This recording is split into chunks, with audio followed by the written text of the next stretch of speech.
policía cree que el crimen lo cometió la persona que se sentó en el banquillo. Aunque estaba lavado, pues se ven muy claramente las marcas de las cuchilladas.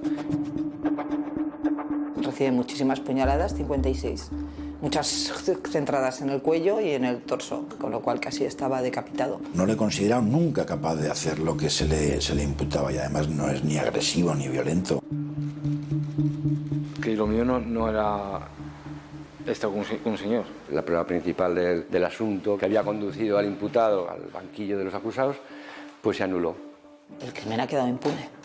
Para algunos está resuelto. La sensación que te queda es tristeza.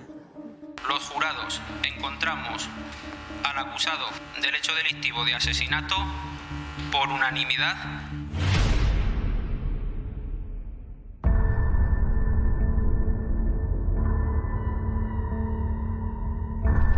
El 24 de enero de 2007 se descubría en esta calle, en este portal, el cuerpo sin vida de un hombre cosido a puñaladas. 15 años después, todavía quedan muchas incógnitas de este crimen por resolver. Nosotros se lo contamos esta noche con testimonios únicos.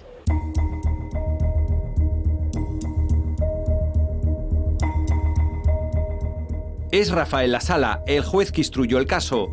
Fue uno de los primeros en llegar a la escena del crimen. Estaba en casa, la guardia estaba prácticamente terminada, estaba a punto de acostarme. Me llamaron hacia la 1 de la madrugada más o menos, me dijeron que se había encontrado un cadáver y que evidentemente que era un asesinato.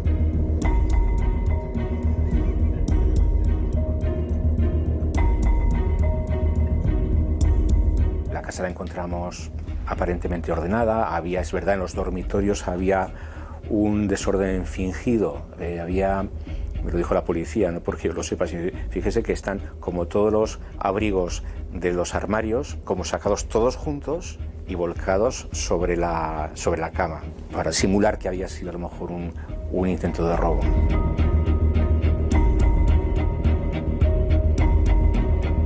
El cuarto de baño era el escenario del crimen, con abundantes salpicaduras de sangre pues, por todas las paredes. En la bañera estaba el cadáver de un varón, totalmente desnudo, multitud de puñaladas, cuchilladas, no sabíamos en ese momento.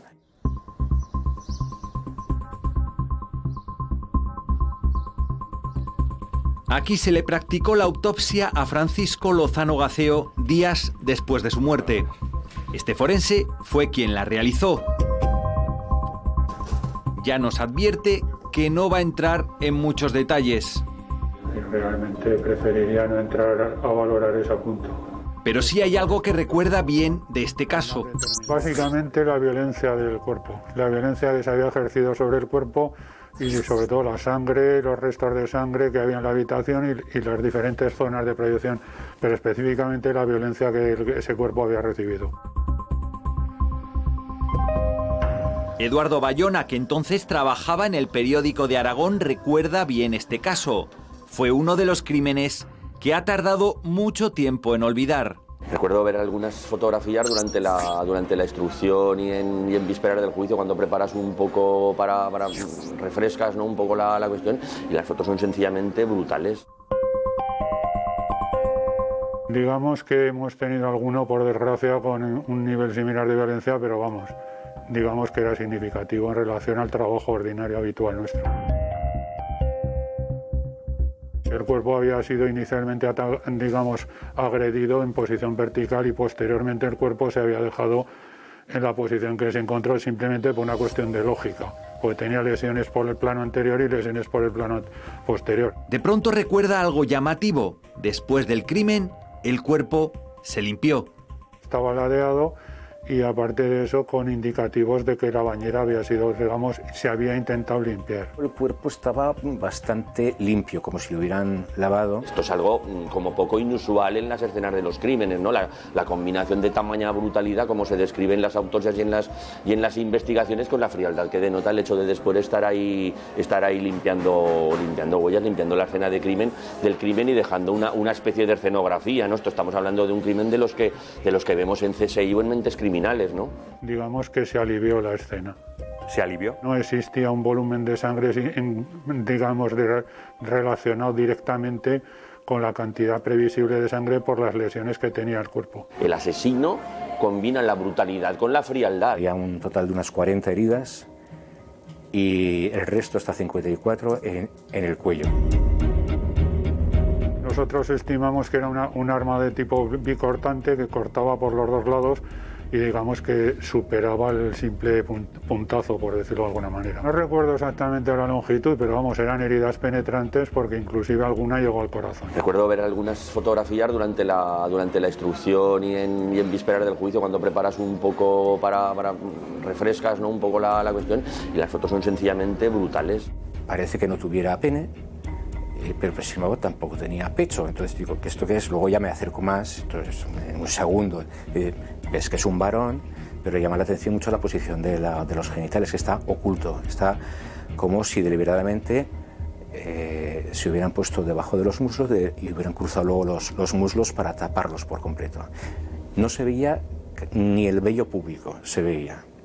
Y luego en la grifería, que era lateral, había puesta una peluca casi podía parecer una peluca de estas de disfraz. Se vio que había una huella fácilmente apreciable en el monomando del lavabo, había una huella palmar, les llama la atención, en la pared de la bañera.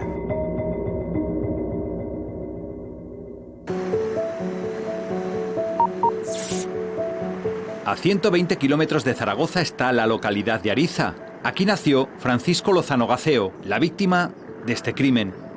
¿Usted conocía a Paquitillo, a Paco Lozano? Sí. ¿De qué lo conocía?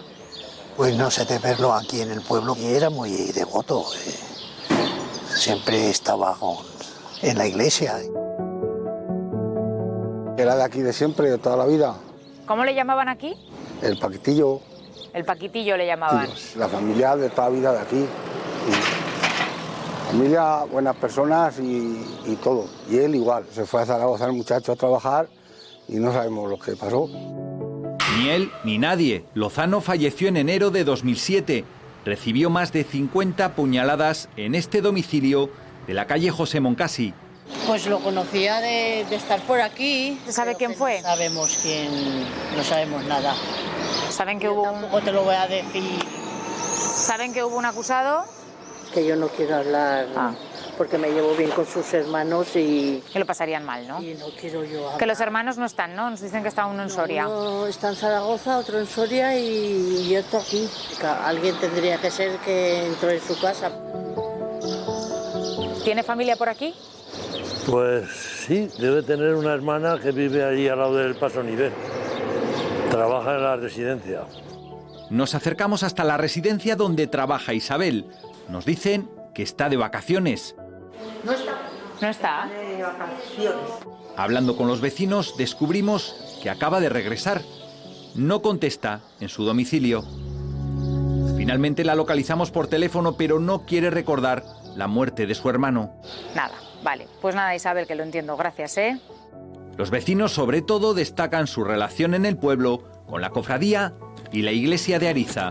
Iba siempre en las procesiones, iba siempre con los de la iglesia, con el cura, por ahí a todos sitios, y se fue a Zaragoza el muchacho a trabajar y no sabemos lo que pasó.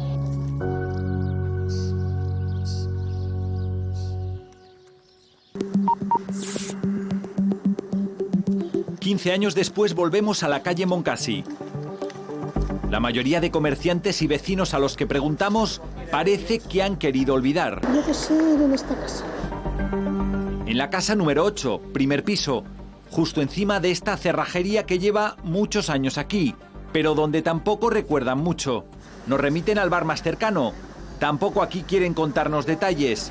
Dicen que la investigación no llegó a conclusiones firmes, por lo que no quieren aventurarse a decir nada indebido. Isabel regenta desde hace 20 años una peluquería próxima al lugar del crimen.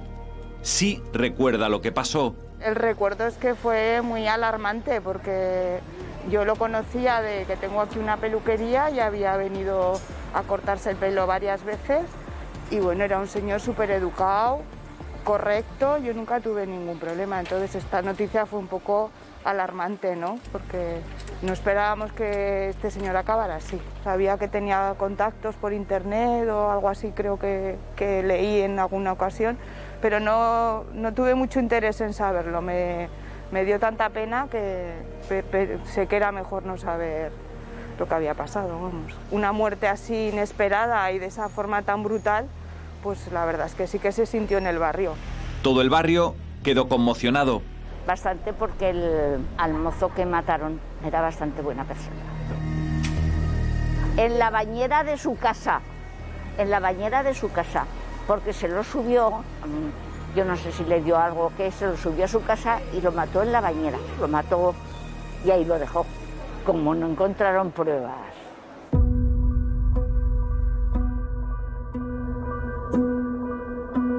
En el escenario del crimen se encontraron muchas huellas y una agenda con al menos 400 contactos en una de estas habitaciones de la casa de Moncasi.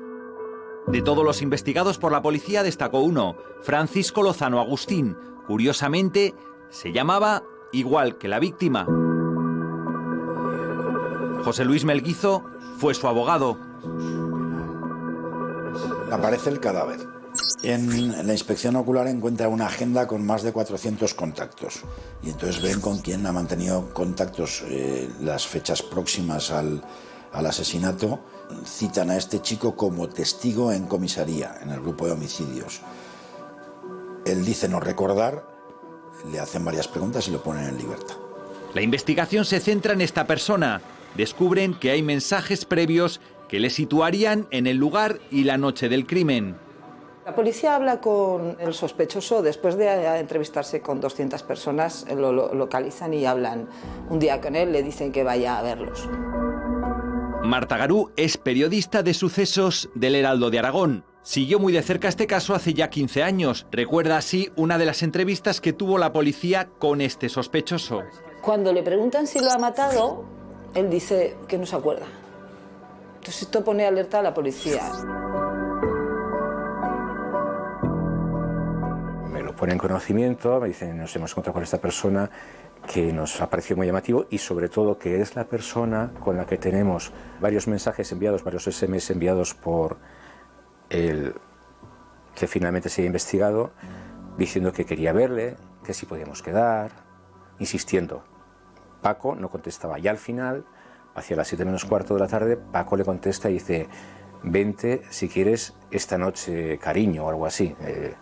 Vente esta noche. Y ahí ya se terminan las conversaciones. Paco había dicho que sí, ya no tenía por qué conversar más. Y la escena era, pues bueno, pues tenía algunos componentes muy llamativos, tipo fetiche, una peluca que colocó encima del cadáver, una peluca negra, de la que luego solamente habló él cuando lo declaró ante la policía. Porque y tenía también puestos los genitales ocultos entre los muslos. Todo esto me lo pone en conocimiento de la policía y dice: bueno, esto es muy extraño, este hombre o ha sido, o tiene afán de notoriedad, o le pasa algo. Le dejan marcharse y entonces abre una investigación que ya solo se centra en él. Más de un año después viene la Brigada General de Homicidios de Madrid a pegar el carpetazo y cerrar el caso. En esa declaración reconoce los hechos, le leen los derechos porque ha confesado supuestamente el asesinato o el homicidio y entonces suspenden la declaración, le dicen que tiene derecho a designar a un abogado y entonces se le puso un abogado del turno de oficio. Y llega un momento en que deciden que lo detienen. La policía ha detenido al presunto autor del homicidio de la calle Moncasi. Este que ven es el momento en el que el detenido entraba en el juzgado. Se trata de un conocido de la víctima, a quien la policía considera que fue la última persona que estuvo con él antes de ser encontrado muerto con 50 puñaladas. Reconoce que lo ha matado. Reconoce que había estado con Paco, que se habían visto varias veces, que sí que es verdad que había estado con él esa tarde-noche, que habían tenido relaciones sexuales los dos y que en un momento dado, pues por la determinada relación sexual que mantuvieron, la vio como muy sórdida, muy humillante, le dio mucho asco. Y mientras Paco se fue a duchar, se fue al cuarto de baño a duchar, pues él se fue directamente a la cocina, cogió un cuchillo de cocina de mango negro, se plantó en el cuarto de baño y le asestó pues todas las puñaladas que luego se vieron que asestó, que debieron ser, pues el forense contó 54. La policía le hizo dibujar la bañera con la posición final de la cabeza ladeada a derecha o izquierda, y entonces la policía dijo que solo el autor del asesinato sabía la posición final de la cabeza y que este chico había puesto la cabeza en el lado correcto. Le hicieron dibujar un plano del piso. Bien, a mí Fran me dijo que eso se lo habían exhibido antes de tomarle declaración. Y esa fue la declaración, podríamos decir, conflictiva, la que lo dio todo en este procedimiento y también la que lo tumbó todo. Conseguí que uno viniera a reconocerme que en cierto modo sí se le habían enseñado fotografías del cadáver en el ordenador y de la inspección ocular, y otro me vino a reconocer también que es posible que se le hubieran exhibido fotografías y planos de la vivienda. Y entonces afortunadamente conseguí que se declarase nula de pleno derecho esa confesión. Se comete un error fundamental, que no se le detiene en ese momento, no se para la conversación, le dice un momento, pare usted, desde este momento está detenido, se le leen sus derechos, tiene derecho a un abogado, vamos a llamarlo y usted sigue hablando. No, siguió hablando, y luego a quien se le llama es a una psicóloga. Una psicóloga que también hace un informe con lo que dice él, y de lo que dice él se desprende que hay una autoría, que está reconociendo una autoría. En ese preciso momento hay que suspender el interrogatorio, hay que leerle los derechos a la persona y hay que traerle ese abogado, y si no, pues hay que llamar al colegio de abogados para que se le proponga, para que se le proporcione uno del turno de oficio. Y es una prueba ilegal porque así lo ha declarado la Audiencia Provincial de Zaragoza. No se habían mantenido las garantías legales, lógicamente, que se habían hecho sin tener un abogado delante. Evidentemente la confesión se produce sin asistencia letrada, pero ahí sí actúa correctamente el instructor y el secretario, porque en cuanto confiesa suspenden la declaración. Yo no voy a que esté o no esté asistido el letrado, voy a lo que ocurre antes de. Porque claro, tú no puedes decir que solo el autor del asesinato sabe la posición final del cadáver y por lo tanto ha sido Fran cuando le has enseñado fotografías en el ordenador, además del cadáver. Y lo más llamativo es que ese croquis de ese baño estaba en un croquis general de toda la casa, con sus dependencias bien puestas, bien puestas. Claro, luego le preguntan que, oye, este croquis, ¿cómo lo pudiste hacer? Dice, no, es que la policía previamente me habían enseñado fotografías. La policía dice, aquí nadie le enseña previamente nada. Decimos que haga un croquis de la casa y hace un croquis aproximadísimo. Para este abogado, la única prueba que había contra su cliente es esa declaración que a la postre no serviría como prueba en el juicio. Al final acude con su abogado y las cosas allí son muy diferentes. La policía todo lo sustancia en una declaración pues, realmente de 2 folios, en lo que se recogía lo esencial, que había estado varias veces, que sí es verdad que había tenido relaciones sexuales y que al final pues, le había dado mucho asco que lo había matado. Y que había tirado la peluca y le había ocultado el pene. Se lo van a firmar, yo no firmo esto, que no había dicho eso, que no recordaba, que todo lo más que reconocía era que había tenido solamente un encuentro con Paco en su casa y en otra fecha.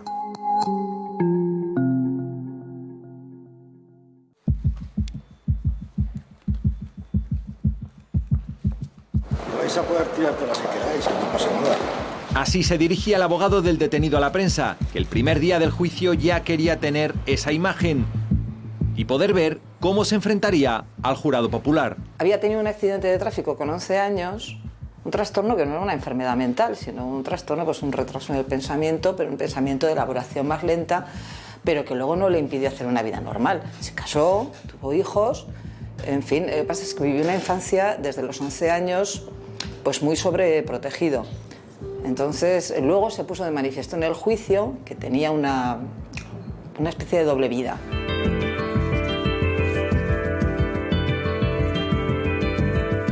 Es un hombre dócil y dependiente del núcleo familiar y al mismo tiempo un solitario que busca riesgos y fantasías muy distintas a las que vive en su entorno.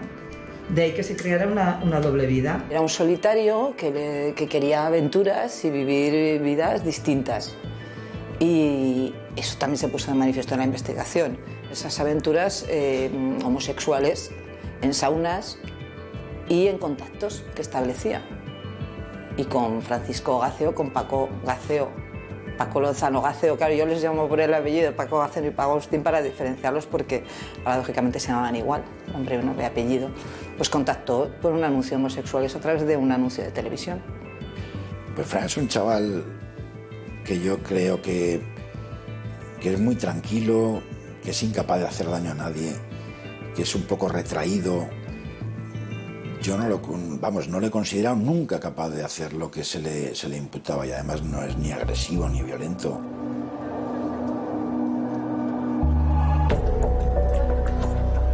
Amalio ejerció la acusación particular.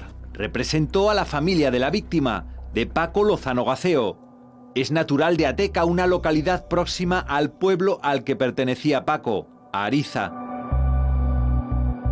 Le acompañamos hasta la audiencia provincial, donde en noviembre de 2010 tuvo lugar el juicio por el crimen de la calle Moncasi. Fue para mí un juicio especial. ¿Recuerda por dónde subió usted, dónde se celebró el juicio? La escalera habitual nuestra, cuando entrábamos a salas, es esta primera. Acceso único para magistrados, fiscales y jueces. Sí, vamos, las salas de togas, tanto de procuradores como abogados, estaban aquí, entonces era lo más cómodo. Aquí subíamos y aquí estábamos, bueno, pues todos compañeros, procuradores, abogados, familiares. La relación con ellos fue genial, de alguna manera amigos, hemos sido amigos. La distribución y los actos, por así decir, a partir de esa entrada, estaban todos regulados por la ley procesal. Entonces, en penal, la acusación, la fiscalía o la acusación particular se sentaban, según se mira a lo que es la presidencia, a la izquierda, y la defensa se sentaba siempre a la izquierda del tribunal o a la derecha de la sala. Yo concretamente me pasé la semana aquella aquí y allí enfrente estaban los 9 miembros del jurado. Esto es lo que llamaba, bueno, creo que se llama aún, la sala de plenillos, en donde los magistrados de la audiencia o del Tribunal Superior se reunían a deliberar sus cuestiones, y aquí es donde se habilitó pues, para que los 9 miembros del jurado tuviesen pues, tiempo para leer las diligencias. ¿Tardaron 7 horas más o menos en deliberar? No fue mucho, sí.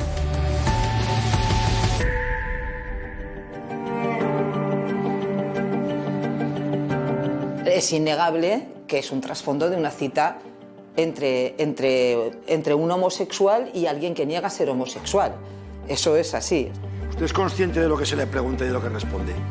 Cuando él sale a declarar en el juicio, ¿qué Paco Lozano es? Él dice que no ha matado a nadie. Dice que él tenía curiosidad y entonces concertó una cita. Él dice que el mismo día que parece muerto Francisco Lozano Gaceo, él se había citado con él, pero en su descargo dice que no acudió a la cita. El acusado evita permanentemente hablar de esa doble vida. Muchas preguntas quedarían sin respuesta. Como contacto con Francisco y se identificaba como naturista. ¿Eso es lo que quiere decir? No puse naturista por poner... Ya, lo que menos me importa es porque se puso naturista. Lo que quiero que se entere el jurado es de que usted en el canal 44 se ofrecía con el nombre de naturista y para tener este tipo de contactos. ¿Es así? Bueno, puse naturista por poner otra cosa. Era una manera de poner... O sea, no me va a responder, vamos, me va a responder todo el rato, me puso naturista por poner, vale. Los 9 miembros del jurado popular, periodistas y letrados, llegaron a escuchar cómo el acusado señalaba a la víctima como su acosador. Me mandaba continuamente mensajes y yo le contestaba porque no veía otra salida. Entonces dije, vamos a quedar en un sitio por ahí cercano para hablar y decir que lo mío no era estar con un señor. Es curioso que cuando él declara, dijo que había estado en su casa una vez, pero que ya no volvió más porque le dio Él hablaba de asco, aunque luego tenía contactos.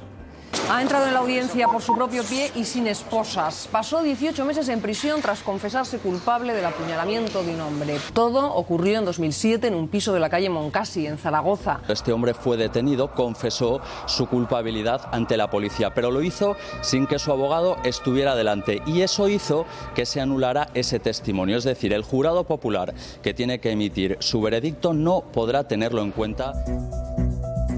Pues Merguizo, que es un excelente penalista, hizo para mí lo que es la jugada maestra y plantea la nulidad de la declaración policial. Luego fue anulado por una magistrada sustituta porque consideró que no se habían mantenido las garantías legales. Se excluye de lo que es la causa y no la ve nadie. Una piedra angular como es la declaración, esa segunda declaración, y otra piedra angular como es el informe psicológico, se caen. La referencia a esa declaración que hace este señor o esa manifestación en sede policial y todo lo que se deriva en diligencias está expresamente declarado nulo. No puede referirse a esa cuestión. Y el magistrado Mauricio Murillo se preocupó, digo, de una manera escrupulosa, porque tienes que estar muy atento, porque las acusaciones particulares que estaban pidiendo 20 años de prisión, claro, trataban por todos los medios de conseguir un veredicto de culpabilidad. Entonces, a la mínima intentan meter lo que no pueden meter, aunque estén advertidos. Yo recuerdo que en ese juicio, en un comentario, el magistrado nos comentó que le dolía la muñeca. De un sumario no se extraen pruebas, están aportadas, entonces valen o no valen. Entonces, cuando no valen hay que tacharlas. Y claro, físicamente, con un bolígrafo en su mano, pues tuvo que ir tachando, aparte de llamar la atención y entrar al corte en ocasiones, cuando las acusaciones entraban a apelar alguna prueba de ese tipo, a decirles, no, mire, perdonen, señorías, eso no se puede utilizar como prueba porque es una de las que se derivan de la prueba ilegalmente obtenida. Tienes que estar muy atento para que no digan, este señor confesó, fue el único que dijo que había una peluca, no había trascendido el escenario del crimen, él era el único que lo conocía. Y sin esa prueba, que era fundamental en el proceso, no había, una vez practicado todo el procedimiento y celebrado el juicio con todas las actuaciones, peritos, testigos, etcétera, la sentencia del jurado era correcta. Era muy difícil la condena, era muy difícil.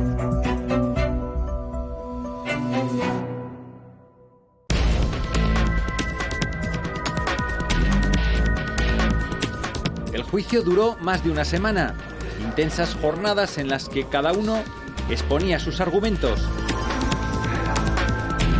Al final llegó el momento de la deliberación del jurado popular, que se retiró a esta sala a deliberar. Todo quedaba en sus manos. Los jurados encontramos al acusado del hecho delictivo de asesinato por unanimidad no culpable.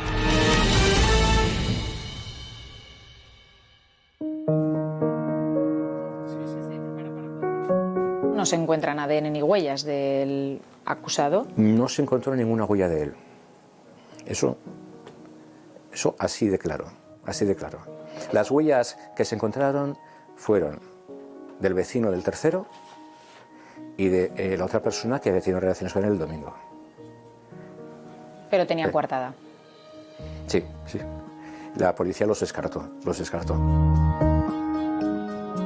Así reaccionó y así le despidieron. Se quiere poner en pie Francisco Lozano Agustín. En este momento, por decisión del jurado aquí presente, queda usted absuelto de los cargos del imputado.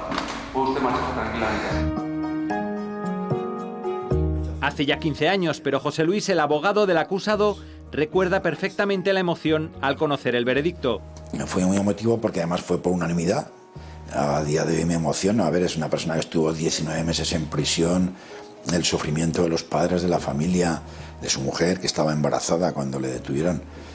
20 años que defendíamos. Llevamos 3 años trabajando, peleando, aportando pruebas, investigando, cuando no es nuestra función, a efectos de acreditar que este hombre no había sido el autor del delito. Recuerdo como la caída, ¿no? El final de esa tensión que acaba de explotar tanto en el acusado como en la defensa, ¿no? como en José Luis Melguizo, ¿no? El decir como por fin está y nos ha salido como preveíamos, ¿no? Podía haberles dado la mano, un abrazo, un beso.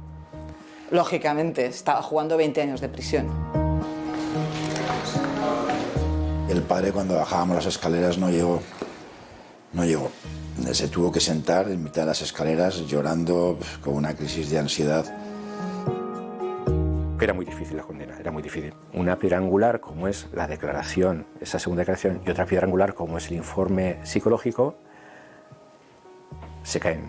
Y con ello se puede decir que todo se iba al traste. Por falta de pruebas, por lo que sea, se paraliza un caso y se archiva provisionalmente. Si luego hay nueva prueba, se reabre. Pero si ha habido juicio, para algunos está resuelto. A nivel legal, desde luego, no hay condena para nadie.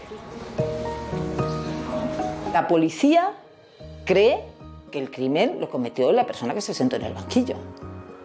Y por eso lo llevó al banquillo. Y por eso la Fiscalía pidió 20 años.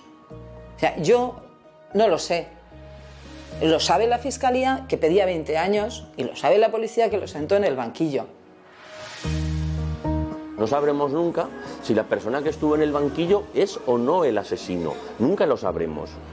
Es decir, el caso está policialmente resuelto, pero está policialmente resuelto con unas pruebas que no incriminaban a nadie porque eran unas pruebas que no servían para incriminar.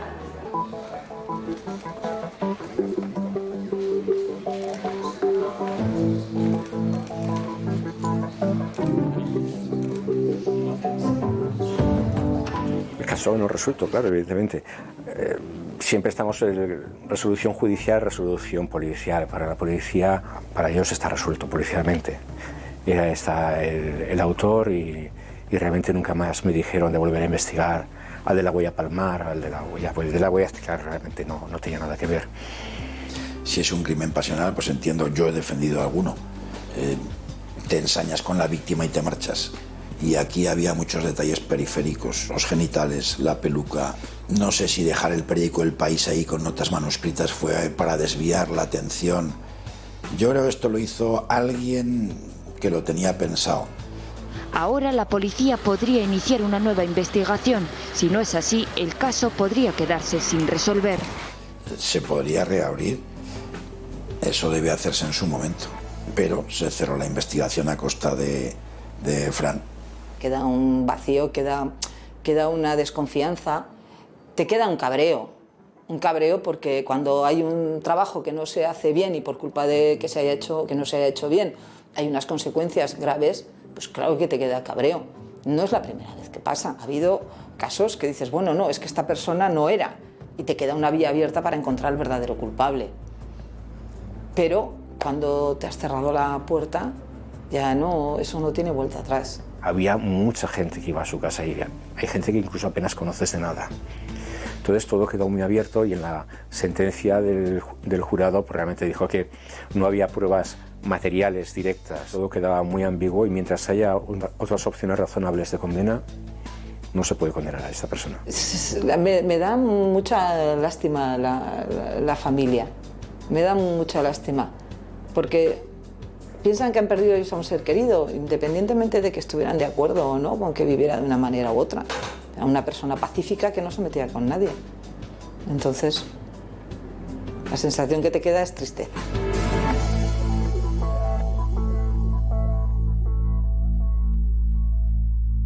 Una víctima y un acusado al que el jurado popular dejó libre en esta audiencia provincial de Zaragoza. En definitiva, 15 años después, un crimen que sigue sin culpable.